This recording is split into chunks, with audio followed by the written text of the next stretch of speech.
1 Samuel chapter 4. And Samuel's word came to all Israel. Now the Israelites went out to fight against the Philistines. The Israelites camped at Ebenezer, and the Philistines at Aphek. The Philistines deployed their forces to meet Israel, and as the battle spread, Israel was defeated by the Philistines, who killed about 4,000 of them on the battlefield.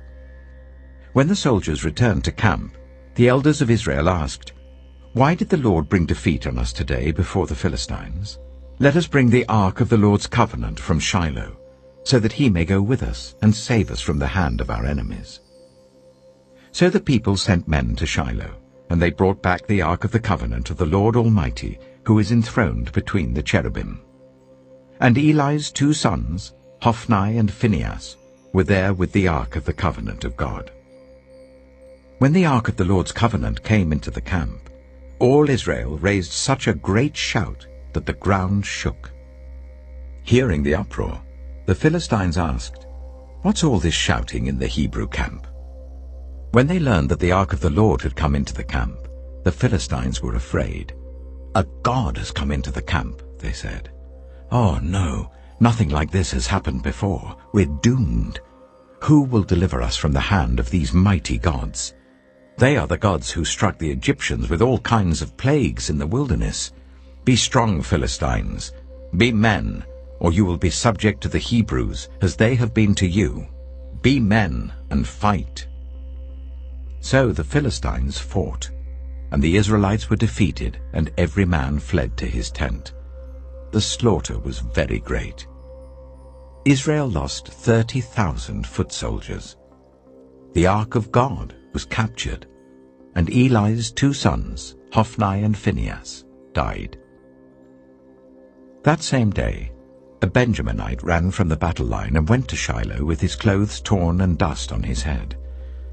When he arrived, there was Eli sitting on his chair by the side of the road, watching, because his heart feared for the ark of God.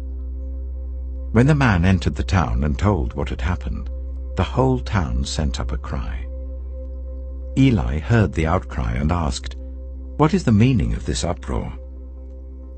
The man hurried over to Eli, who was 98 years old, and whose eyes had failed so that he could not see. He told Eli, "I have just come from the battle line. I fled from it this very day."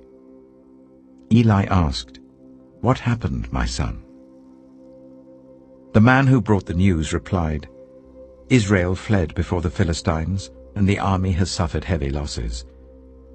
Also your 2 sons, Hophni and Phinehas, are dead, and the ark of God has been captured." When he mentioned the ark of God, Eli fell backwards off his chair by the side of the gate. His neck was broken, and he died, for he was an old man, and he was heavy. He had led Israel for 40 years. His daughter-in-law, the wife of Phinehas, was pregnant and near the time of delivery. When she heard the news that the ark of God had been captured and that her father-in-law and her husband were dead, she went into labor and gave birth, but was overcome by her labor pains. As she was dying, the women attending her said, "Don't despair, you've given birth to a son." But she did not respond or pay any attention.